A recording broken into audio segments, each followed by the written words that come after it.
Greetings, YouTube. So I had another superhero-based dream recently, and I thought it lent itself to a campaign idea, and I thought I'd throw it out there for people who might want to use it. In this dream setting, it's an amalgam universe, so we get DC and Marvel universe combined. And the main difference is that there are no alien superheroes. No New Gods, no Green Lantern Corps, no John Jones, Martian Manhunter, no Superman. All the heroes are terrestrial or extra-dimensional from like a fantasy setting. But nothing is... there are no aliens from our universe in this. So none of the superhero aliens. Not that there are no aliens, just no aliens that are superheroes. And the big superhero concepts that hit the world, our world, and our fictional heroes, like the Shadow and the Spider, hit the 1930s. So in the 1930s, in this amalgam universe that I'm discussing, that's when the first superheroes stepped into it, the Shadow and the Spider being two of them. People with actual extraordinary abilities, either hyper-real, in the case of the Spider, just a really well-trained person, I'm getting to that, or in the case of the Shadow, actually with some paranormal capacity. And following them were things like Batman and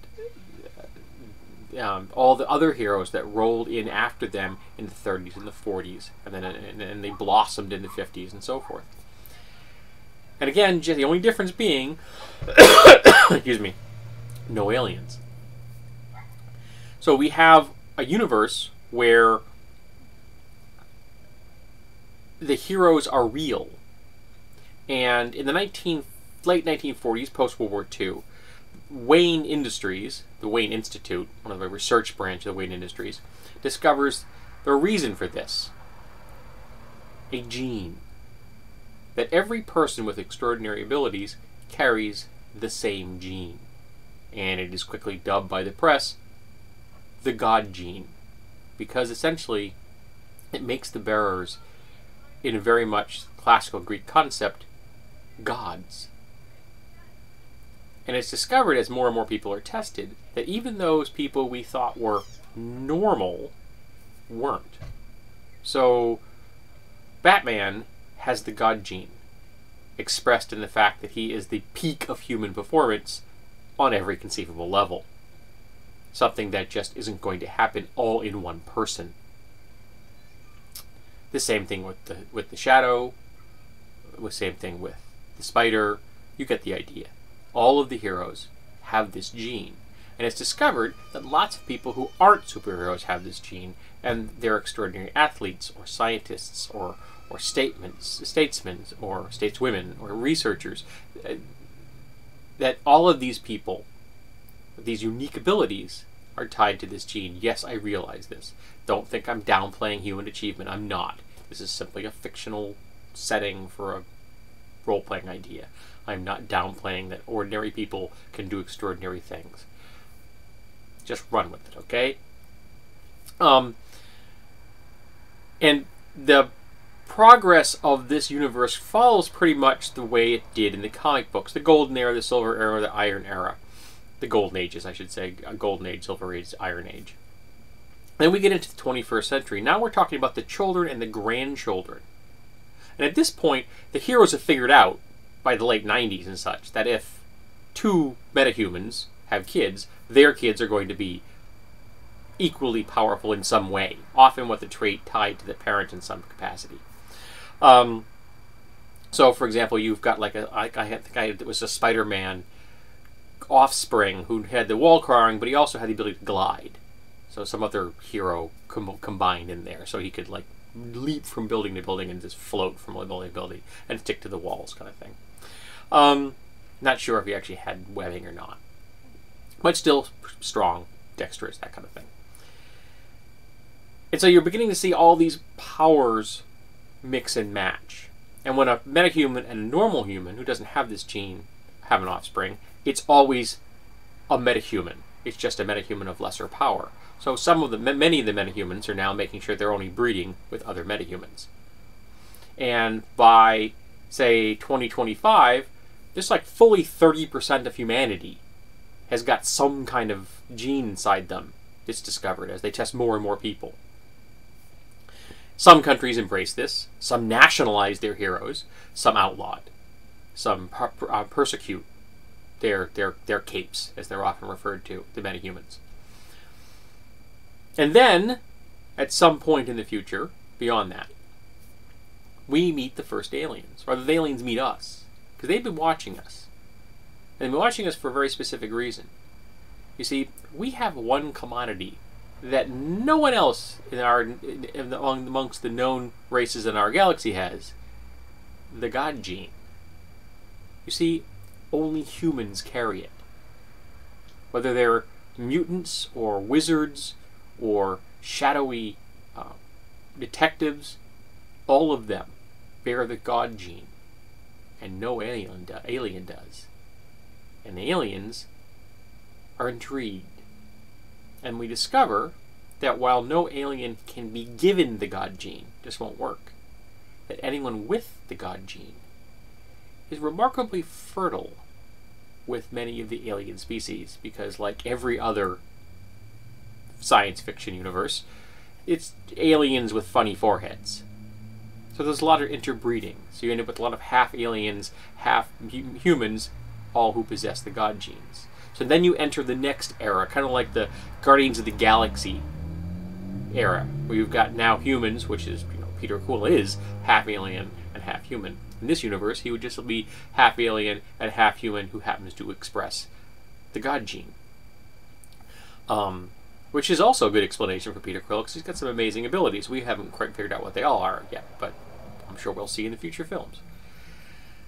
So you have a setting here that could go anywhere from the 1930s, the golden era, when low-power heroes, before they realized what these things are, how they got them, to Silver Age characters, to Iron Age characters, and then you get into the space fantasy, stuff, where you're traveling to different star systems and things, a la Star Trek and Star Wars and things like that.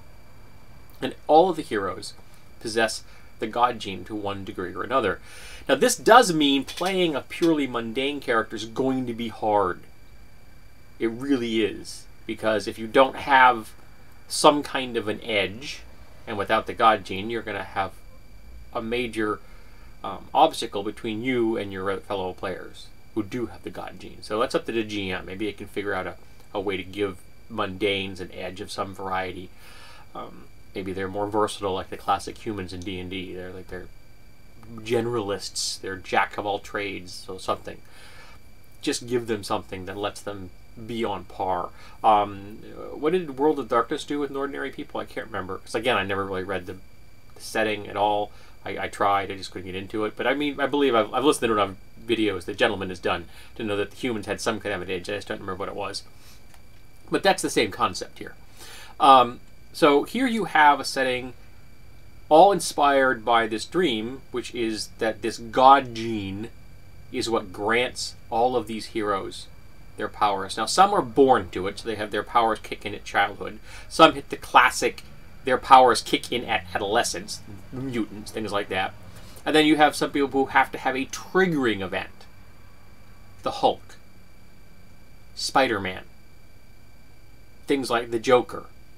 Triggering events that unleash this. And if they never have that triggering event, or if they have a different triggering event, they would end up with a different set of powers or abilities. So that the God gene is often reactive and very dynamic. But once it's done, it's set. Could be interesting if you had a character like, is it Croyd from Wildcards? If you haven't read the Wildcard series, go forth and read the Wildcard series and pick up the Mutant Mastermind 2nd edition Wildcard supplement. Excellent material. But Croyd, he would stay awake for like weeks or months at a time. Then he'd fall asleep, and when he'd wake up, he'd have a new set of superpowers. And then he'd stay awake for weeks or months, and he'd fall asleep, and he'd wake up a year later with a new set of superpowers. So maybe you have a character who's like that, whose God gene is expressed in a constantly renewing but temporary set of abilities. Or maybe it's a daily thing. Every day this person wakes up and he or she has no clue what they're going to have for an ability the next day. That kind of thing. But even those who are wielding magic in this world have to have the God gene to have that triggered. They can't become a sorcerer or a wizard or what have you without the God gene to let them channel this mystic energy. Maybe it's all in their mind. Maybe they are just thinking that's mystical fantasy stuff, and maybe it's just a form of psionics. Again, it's up to you. And whether your universe actually has alternate realities that look like hell, or look like Asgard, or look like Olympus. So they're not actual gods from our universe, but you're tapping into alternate universes where these things were the inspiration for our myths and our religions, things like that. So this is just an idea I'm throwing out. I'm probably never going to do anything with it, so I thought I'd hand it to you guys, see if you can run with it and have some fun with it. So tell me, what would you do with this idea I've presented of the God gene being the source of all metahuman abilities?